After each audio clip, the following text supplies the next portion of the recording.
Hey everybody, this is Russ from Retro Game Core. Today we're going to do something pretty fun. I'm going to design the perfect retro handheld.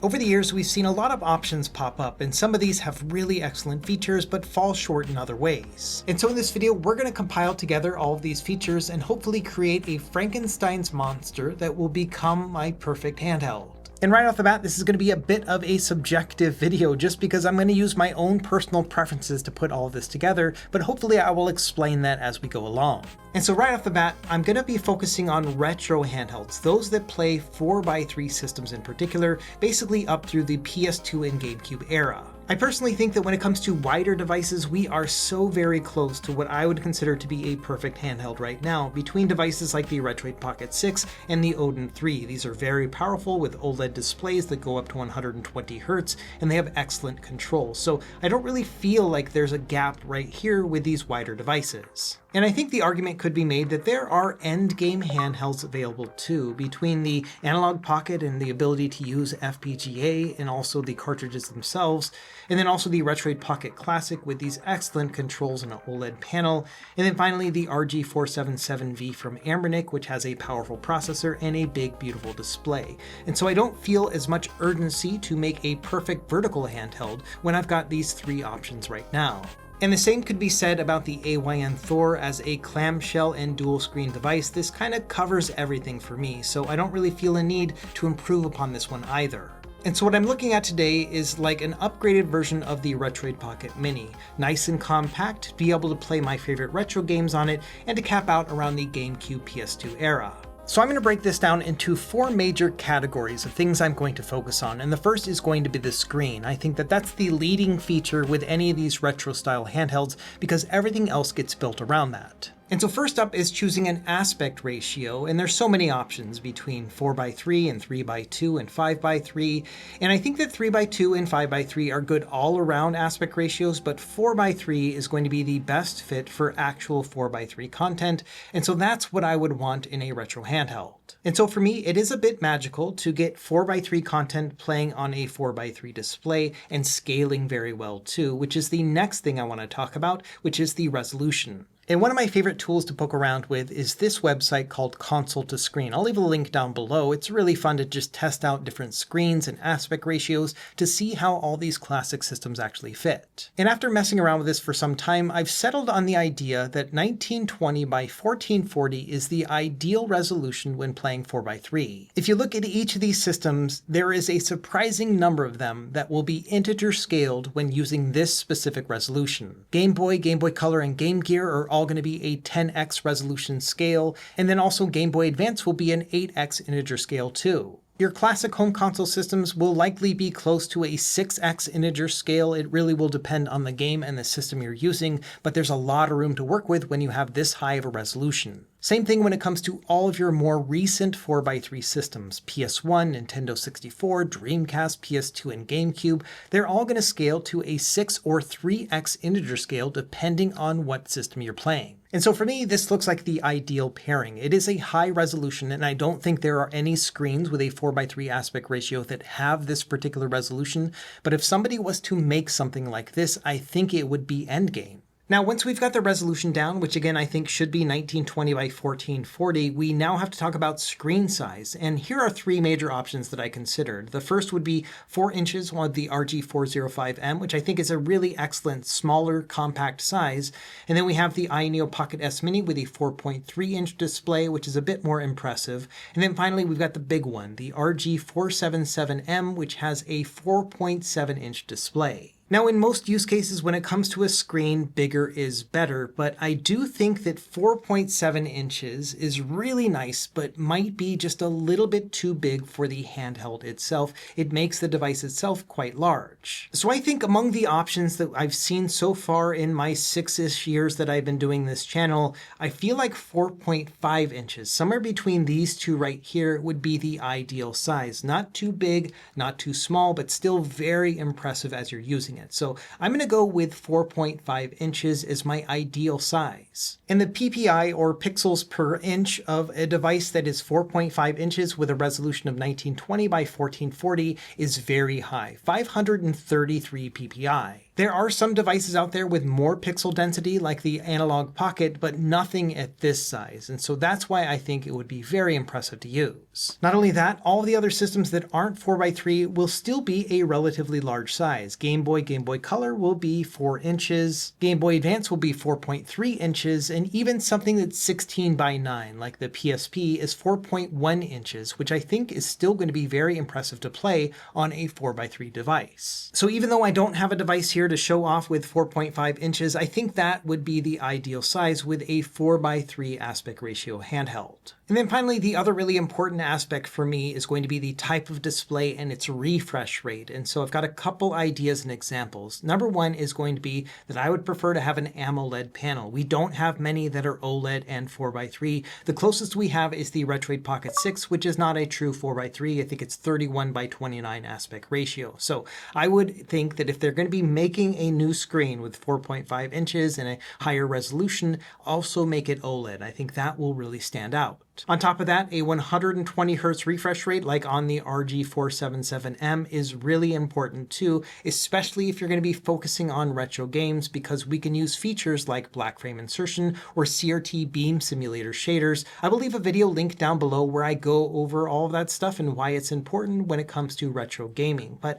in general, that's the ideal for me, OLED 120 Hz. So for the first category, which is the screen, I think this is one of the most important. I do think that 4x3 will be ideal for retro gaming, but then also I would like for it to be OLED 120 Hz and with a high resolution, 1920 by 1440, and I think that about 4.5 inches will be ideal. So now let's talk about the shell and some of the things that I would like to see with just the hardware of the handheld itself. And I think we should start with the Anbernic RG405M. This device came out, I don't know, like 2 or 3 years ago. It's been around for a while, but it's one of the first 4x3 handhelds that I felt was really, really well designed. One of my favorite aspects of this one is that it had that 4-inch display, which was big at the time, but then it was also nice and slim, but that also showed one of its shortcomings. When you make a device that's slim like this, it's very hard to have stacked shoulder buttons, and so often they will be inline, and personally, I don't think this is going to be ideal for retro gaming, so I think that I would rather have stacked shoulder buttons, where it's one and then the other. A good example would be the RG477H, which does have that slimmer form factor, but it also has stacked shoulders and triggers, and so I feel like this is kind of the best of both worlds, where it is kind of slim and compact, but we also have the shoulder and triggers up above, which just is a very nice and comfortable place to rest your fingers as you're playing. Also, ideally for me, I would want the D-pad up top above the analog stick, and that's because for the majority of games I'll be playing, it's going to be D-pad centric, and then if I am going to be playing a PS2 or GameCube game, it's often not going to be dual sticks, but just a single analog stick, and so I'd rather just be able to reach down and use that, as opposed to having the analog stick up top, which is not going to feel great for things like Super Nintendo and so on. Now, another aspect I would like to avoid is an all-glass front display. These handheld companies have somehow decided that that's the premier thing to use. It's supposed to make these devices feel a lot more premium and expensive, and it hides the bezel. But personally, I don't like this glass feeling when I'm playing on a retro handheld. I would rather have it actually plastic on the sides. And I feel like a lot of otherwise very retro-feeling handhelds don't feel very retro because they've got that all-glass front, like the Retroid Pocket Mini right here,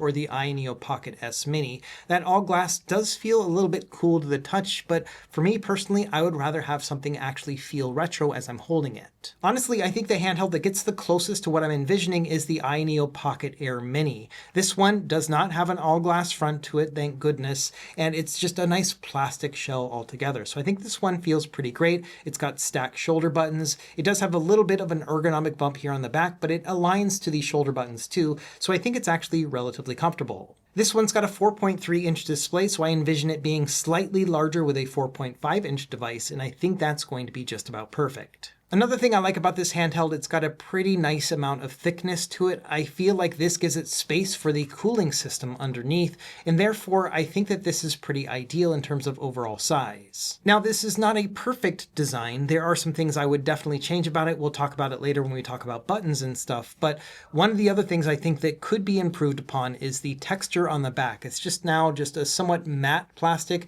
It feels okay, but I feel like it gets a little bit more slick and slippery than I would like. Ideally, I would look at something like the Odin 3, which has this grippy texture on the back, which for me is ideal. Some people love this, some people don't, but for me personally, I would love to have something like this on the back of my retro handheld. And then finally, another important aspect of the overall design is the speaker placement. Most of these devices have bottom-firing speakers, which I think is less than ideal if we're talking about a perfect retro handheld. But there are a couple, like the Retroid Pocket Mini, that have front-firing speakers. They're not in a perfect position just because your hands might start to cover up the sound holes a little bit, but I still think this is better than having them firing down. So I would like to see front-firing speakers on the handheld as well. And then finally, I don't think it needs to even be said, but you never know with these companies, it needs a 3.5mm headphone jack. I think that's a really important factor as well. One final thing I would also like to see in terms of the shell and case in general are multiple color options. I think that Retroid probably does the best job of this among all the companies right now, where they usually offer you 5 or 6 different color options and they don't charge you extra for any of the additional colors. And I think that's ideal. And so that's what I'm thinking in terms of the overall case design. Something like the iNeo Pocket Air Mini with a slightly larger screen, and then also some improved controls. Let's talk about that next. Let's talk about face buttons, and initially I thought that maybe the Anbernic setup would be ideal. These are slightly glossy buttons, and they do have a rubber membrane connection, so very similar to like a Nintendo or a Super Nintendo controller, and so this feels very classic and retro. The only thing that really holds me back from these buttons in particular is that I feel like the rubber membranes themselves are just a tiny bit too stiff. It's a very, very slight difference, but I do wish they were a little bit easier to press down on. One recent example, which I honestly think is probably some of the best face buttons in the business, is this thing, the Mini Lung Pocket 1. Now, this one has rubber membrane buttons, but they are a lot lighter to the touch, and that makes a big difference for me. And so I think that something like this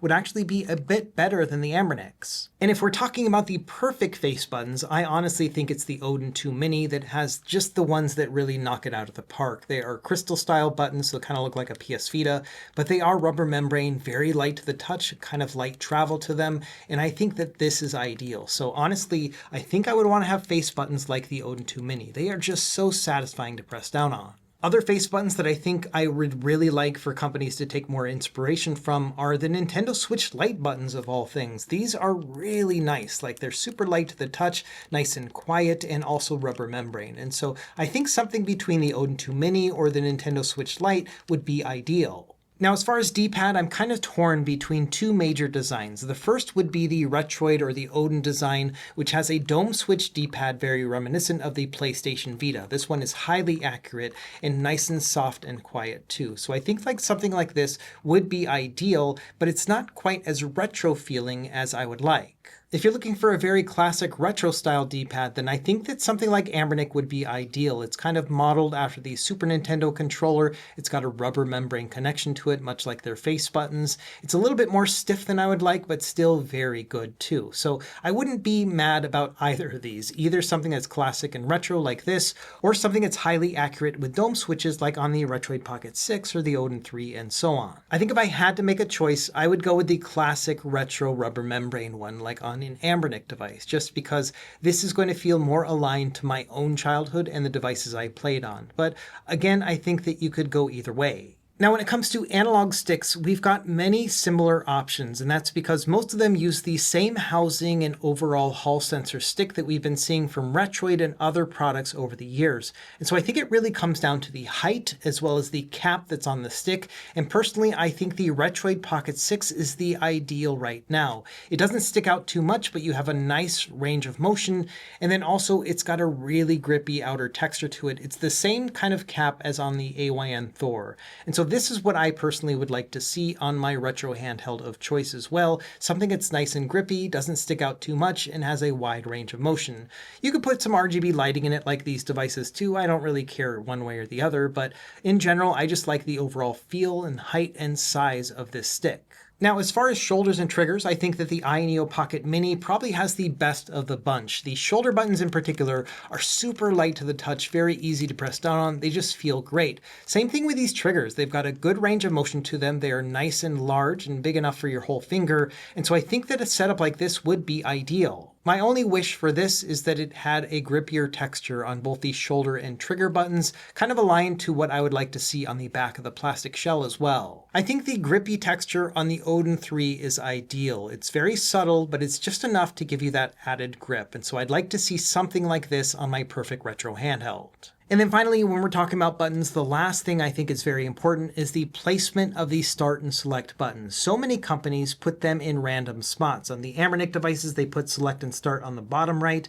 On the iNeo devices, they put them on the bottom left. And none of these are ideal. You have to basically have a grip claw to go down here and press start and select. It doesn't make any sense to me. And so I think that companies like Retroid and AYN have been doing a much better job with that. They put these start and select buttons up top. It makes a lot of sense. It's similar to how it is on the Nintendo Switch. And then down below, we have our home and back buttons for Android if it's an Android-based device. And so this is the ideal for me as well. I think that start and select are just a more natural placement. Another thing I think is very clever with the iNeo Pocket Air Mini is they've got these 2 additional function buttons on each side that can be mapped to whatever you would like. And so I think that's really awesome as well if you want to be able to use it for things like hotkeys. And so having additional buttons like that on the top as opposed to on the back where you might accidentally press on them, I think is ideal too. So I would like to see that in my perfect handheld.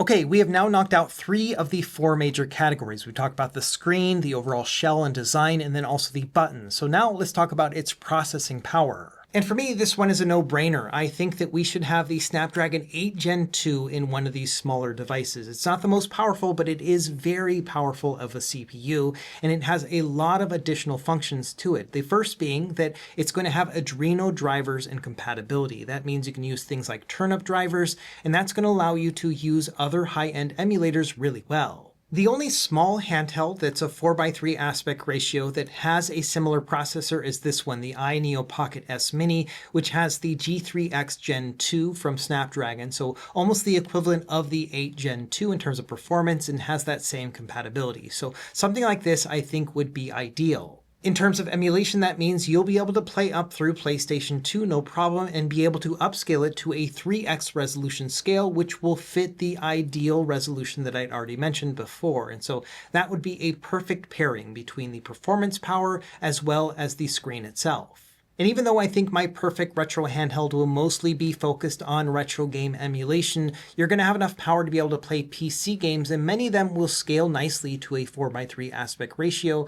And so this might be an excellent way to play some lightweight PC games at the same time. And then finally, another important factor of the Snapdragon 8 Gen 2 is that it is Linux compatible, which means that you can use custom firmwares like Rocknix to be able to boot into a Linux file system instead. And that means you don't have to mess around with Android apps or configuration or anything else like that. It's all just going to work nicely. And you will be able to boot into things like the ARM version of Steam. And so this section is relatively quick. I'm pretty dead set on getting a Snapdragon 8 Gen 2. It's not the most powerful processor in the world, but it will be plenty powerful for the games that I want to play on my perfect 4:3 little handheld. And then finally, I've got one other feature that I don't actually think will be in this handheld, but if we're talking about a wish list, I might as well throw it in there anyway. If we go back to that scaling page and we look at systems like Game Boy and Game Boy Color at a 10x resolution scale, or Game Boy Advance at an 8x resolution scale, that got me thinking that this would be ideal for those systems. And if we're talking about the ideal way to play some of those handheld systems, then I think a cartridge slot like on the Analog Pocket